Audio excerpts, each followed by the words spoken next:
Hello नमस्कार, मैं doctor Rajneesh Kumar आप सभी का एक बार फिर से हार्दिक स्वागत करता हूं।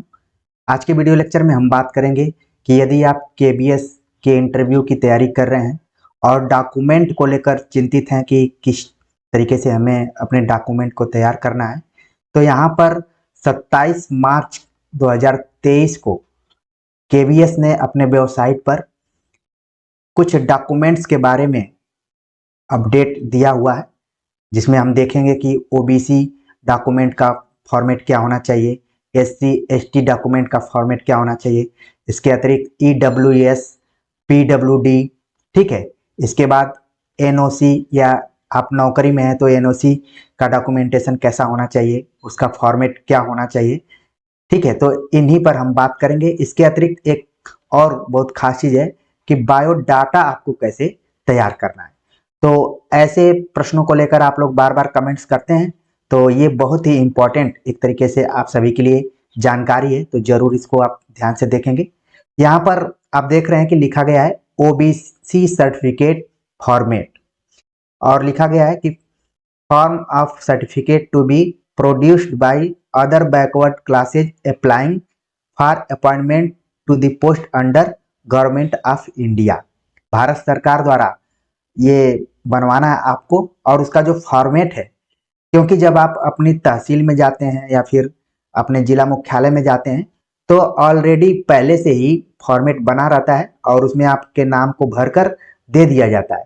लेकिन यहाँ पर केबीएस ने एक फॉर्मेट बनाया हुआ है, उसी फॉर्मेट के आधार पर ही आप अपना सर्टिफिकेट बनवाएं, जिससे कि आपको आगे जाकर दिक्कत ना हो। तो जिस हिसाब से यहाँ पर आप देख रहे हैं ये फॉर्मेट दिया गया है, ठीक है। इसी फॉर्मेट के आधार पर आपको बनाना है कि this is to certify that Shrimati या फिर कुमारी श्री, इस टाइप से अपना नाम लिखना है। फिर जहाँ से आप जिस आपके पिताजी का नाम लिखना है, जहाँ से वहाँ के बारे में, जिला के बारे में और स्टेट के बारे में सारी चीज़ें बताना है, ठीक है। और ये सारा तहसील वाले भर देंगे, लेकिन फॉर्मेट इसका यही होगा। अगर आपको फॉर्मेट नहीं मिल रहा है तो जब आप बनवाने जाएं तो इसी का प्रिंट लेकर जरूर जाएं और उसको भर कर दे दें कि इसी फॉर्मेट में हमें बनवाना है, ठीक है। नीचे क्या क्या किसका किसका सिग्नेचर यहाँ पर होगा, यहाँ पर लिखा डिस्ट्रिक्ट मजिस्ट्रेट का सिग्नेचर होगा और कमिश्नर इत्यादि का भी सिग्नेचर इसमें करवाना है। बाकी डेट सील सब कुछ है, ये सब लगवाना है। तो इसी फॉर्मेट में ओबीसी के सर्टिफिकेट को बनाना है। यदि आपके पास दूसरे फॉर्मेट में है तो आप कोशिश कीजिए कि इसी फॉर्मेट में बनवाया जाए। आगे हम बात करते हैं एससी। यहाँ पर देखिए एक और प्रेस्क्राइब प्रोफार्मा दिया हुआ है, प्रोफार्मा 1, और उसके हिसाब से एससी एसटी जो सर्टिफिकेट बनवाने होते हैं उनके लिए, ठीक है। तो इसका देखिए फॉर्मेट ओबीसी से कुछ आपको अलग दिख रहा है, ठीक है। यहाँ पर कई चीज़ें दी गई हैं, constitution, schedule caste order 1950, 1950, 1951, 1951 SC ST के हिसाब से। तो इसका फॉर्मेट आप देख रहे हैं कि अलग ढंग का है। यदि आप इसी फॉर्मेट में अपना कास्ट सर्टिफिकेट रखे हैं तो कोई दिक्कत नहीं है, और नहीं रखे हैं तो फिर इसी को प्रिंट आउट करके आप अपना सब कुछ भर के ले जाकर वहाँ पर सिग्नेचर इत्यादि करवा सकते हैं। आप फॉर्मेट को देख लीजिए, इस फॉर्मेट को हम टेलीग्राम चैनल में भी डाल देंगे, ठीक है। तो इसी टाइप से कुछ बनवाना है एससी एसटी का। अब आप देखिए कि ईडब्ल्यूएस का क्या है। ईडब्ल्यूएस इकोनॉमिकली वीकर सेक्शंस के लिए भी यहाँ पर दिया हुआ है फॉर्मेट की किस टाइप से बनवाना है, ठीक है। तो आप देख लीजिए वैलिड फॉर द ईयर, कब से कब तक के लिए वैलिड है, और बाकी सर्टिफिकेट नंबर, डेट, और इसी प्रोफार्मा को आपको ध्यान में रखना है, क्योंकि जब आप अपने जिला मुख्यालय या तहसील में जाएंगे तो वो ऑलरेडी एक बना बनाया प्रोफार्मा रहता है, उसी पर सब कुछ भर के आपको दे देते हैं। लेकिन यहाँ पर कम से कम अगर केबीएस ने ये नोटिस निकाली है तो आपको भी नोटिस करना पड़ेगा कि इसी अनुरूप हम बनवा कर ले जाएं। और यहाँ पर पूरा आपको फोटो भी लगाना है, आप देख रहे हैं कि ईडब्ल्यूएस के अंतर्गत, ठीक है।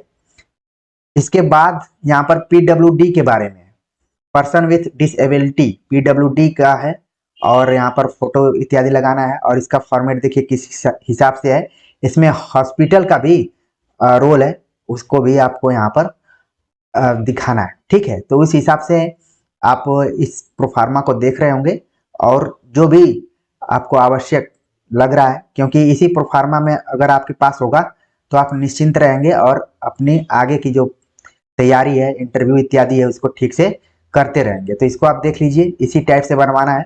ठीक है, आगे कुछ और है जिसमें no objection certificate, vigilance certificate, तो एनओसी शॉर्ट में इसको बोला जाता है। यदि आप ऑलरेडी जॉब में हैं और केबीएस में आना चाहते हैं तो आपको नो ऑब्जेक्शन सर्टिफिकेट किस तरीके से लेकर जाना है उसका भी यहाँ पर प्रारूप दिया गया है केबीएस द्वारा, तो उसको भी आप देख सकते हैं। ठीक है, अपने नाम लिखना है, फिर कहाँ पर आप पोस्टेड हैं, फिर इंस्टीट्यूट का नाम लिखना है, फिर सिग्नेचर इत्यादि करवाना है और पूरा इसमें डिटेल भरना है कि आप किस पोस्ट पर थे और आप परमानेंट थे कि एडहॉक थे, आपका पेमेंट कितना था, कब से कब तक रहे हैं और क्यों छोड़कर आप आए।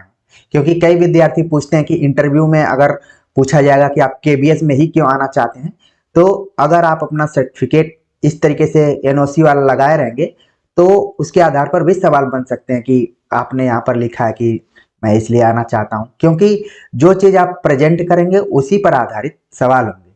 कोई सवाल अपना पहले से बना बना कर नहीं रखा रहता है, जो चीज़ आप प्रस्तुत करते हैं उसी सवाल बनते हैं। तो आप देख रहे होंगे कि एनओसी का किस तरीके से फॉर्मेट है यहाँ पर। ठीक है ना, तो इस फॉर्मेट को चाहे तो आप प्रिंट आउट करके इसमें भर के ले जाकर सिग्नेचर इत्यादि करवा सकते हैं, तो कोई दिक्कत नहीं होगी। अब सबसे महत्वपूर्ण चीज़ है कि विद्यार्थी बार बार पूछते हैं कि बायोडाटा कैसे हमें तैयार करना है, और अलग अलग जगहों पर अलग अलग ढंग से बताया जाता है। लेकिन आप यहाँ पर अब एकदम से कंफर्म हो जाइए कि बायोडाटा केबीएस के अनुसार इस टाइप से बनाना है। पहले अपना पोस्ट लिखना है, फिर रोल नंबर, फिर आप किस कैटेगरी में हैं। ठीक है, फिर इसके बाद नाम, एड्रेस फॉर करस्पॉन्डेंस, पत्राचार के लिए जो भी पता होता है उसके बारे उसको लिखना है। ठीक है, फिर डेट ऑफ बर्थ लिखना है, फादर हस्बैंड का नाम लिखना है, मोबाइल नंबर लिखना है और ईमेल आईडी लिखना है। इसके बाद आपका जो भी 10+2 से मतलब कि 12वीं से लेकर सारी चीज़ें लिखनी है, यानी या फिर अगर आप टीजीटी के लिए जा रहे हैं तो 10वीं से शुरू कर सकते हैं। ठीक है ना, फिर इसके बाद आप अपना name of examination, degree, diploma जो भी है उसको लिखेंगे, कब पास हुए थे, कितने नंबर पाए हुए थे। ठीक है, आपका परसेंटेज कितना था, सब्जेक्ट कौन कौन से आपने लिया था, कोर्स जो आपने किया था वो कितने अवधि का था और किस बोर्ड से थे। जैसे आप यूपी बोर्ड से हैं, बिहार बोर्ड से हैं या फिर सीबीएसई बोर्ड से हैं तो ये सब आप यहाँ पर लिखेंगे। तो बायोडाटा आपको इसी हिसाब से तैयार करना है। ठीक है, तो आप देख रहे हैं कि नाम, पता, तो इंटरव्यू को भी ध्यान में रखना है कि यहीं से सवाल बन जाता है। ठीक है ना, नाम, पता, डेट ऑफ बर्थ और पिताजी का नाम, पति का नाम, मोबाइल नंबर, ईमेल आईडी और फिर अपना जो भी आपने 10वीं 12वीं से पढ़ाई की है। यहाँ पर लिखा है बिगिनिंग फ्रॉम +2 12 लेवल। ठीक है, तो यानी कि इसके हिसाब से तो 12वीं से आपको बताना है, तो इसको आप पूरा भर देंगे और जो भी आपके पास सर्टिफिकेट है एकेडमिक तौर पर उसको पूरा आप भरेंगे। अगर आपके पास प्रोफेशनल कोई क्वालिफिकेशन है तो उसको भी भरेंगे। ठीक है ना, पूरा इसमें कॉलम बनाया हुआ है, उस हिसाब से भर देंगे। इसके बाद अगर आपके पास कोई एक्सपीरियंस है उसके लिए भी यहाँ पर आप देख रहे हैं कि 8 नंबर पर दिया हुआ है एक्सपीरियंस अलॉन्ग विथ पे मैट्रिक्स लेवल, पे बैंड विथ ग्रेड पे। तो जो भी लोग सर्विस में होंगे वो इस चीज़ को बहुत अच्छे से समझ रहे होंगे कि आखिरकार इसमें क्या क्या भरना है, किस पोस्ट पर आप थे, किस इंस्टीट्यूट से जुड़े हुए थे। ठीक है, और ये किस तरीके का था, ऑटोनॉमस था कि सेंट्रल गवर्नमेंट का था कि स्टेट गवर्नमेंट का था कि किस टाइप का था, इसको भरना है। और कब से आप कब तक नौकरी में थे और कितने साल आप वहाँ पर रहे। ठीक है, और पे मैट्रिक्स क्या 7th CPC, पे बैंड विथ ग्रेड या 6ठे से था, किससे था, ये सब आपको बताना होगा सारी चीज़ें। ठीक है, और कोई अगर आप शॉर्ट नोट्स लिखना चाहते हैं तो उसके बारे में भी लिख सकते हैं अगर जरूरी है, तब अपने पोस्ट को लेकर जरूरी है कुछ सुटेबिलिटी टू दी पोस्ट, मतलब कि जिस पोस्ट पर आप जाना चाहते हैं उसको क्यों आप अपनाना चाहते हैं, खासतौर से इसके बारे में आपको लिखना है तो कुछ लिख सकते हैं आप, पॉजिटिव भी लिखना होगा। अगर आप कोई एनी स्पेशल अचीवमेंट, अगर कोई आपने विशेष उपलब्धि हासिल की है तो उसको भी बता सकते हैं। ठीक है, तो विशेष उपलब्धि आपके पास है तो उसको भी आप बता सकते हैं और फिर अपना यहाँ पर सिग्नेचर कर देंगे और डेट लिख देंगे। तो ये हो गया आपका पूरा बायोडाटा, ठीक है ना। तो बायोडाटा को लेकर अब आपको बिल्कुल कंफ्यूज नहीं होना है। इसके पीडीएफ को मैं टेलीग्राम चैनल में भेज दूंगा, वहां से आप प्रिंट आउट करके एक से अधिक बार प्रैक्टिस कर सकते हैं और इसी पर आपका इंटरव्यू होगा। इंटरव्यू इसके बाहर हो ही नहीं पाएगा, ठीक है ना। तो इसलिए इसको विशेष तौर पर आपको ध्यान रखना है। अगर आपको अंडरटेकिंग भी देना है, यहाँ पर अंडरटेकिंग देना है कि I hereby undertake that in case of my selection to the post of in Kendriya Vidyalaya Sansthan I am willing to be posted anywhere in India. और बहुत ही यहाँ पर सेफली गेम खेलते हुए केबीएस ने आप लोगों से एक अंडरटेकिंग भी वो लेगा कि आपको पूरे भारत में कहीं भी दिया जा सकता है और आपको लिखना ही पड़ेगा, ठीक है। और इसके बाद सिग्नेचर, नाम इत्यादि लिखना पड़ेगा, डेट और प्लेस का नाम भी रखना पड़ेगा, जिससे कि आपकी अगर पोस्टिंग चाहे पर्वतीय इलाके में हो जाए, चाहे मैदानी इलाके में हो जाए, चाहे कहीं भी हो जाए, आपको जाना ही पड़ेगा क्योंकि आपने अंडरटेकिंग दिया हुआ है। तो सबसे पहले तो प्राथमिकता ये होती है कि नौकरी मिले, इसके बाद तो धीरे धीरे चीजें आसान होने लगती हैं। एक दौर हमारा भी था, हम लोग अपने दोस्तों के बीच में बार बार ये कहते थे कि अंडमान निकोबार, मालदीव इत्यादि भी अगर नौकरी मिलती है तो हम जाने के लिए तैयार हैं।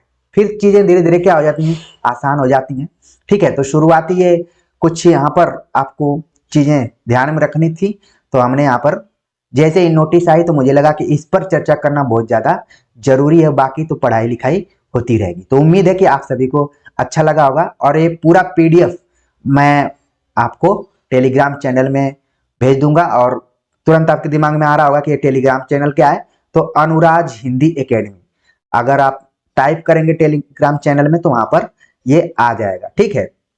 तो आप वहां से इसको प्रिंट आउट कर सकते हैं।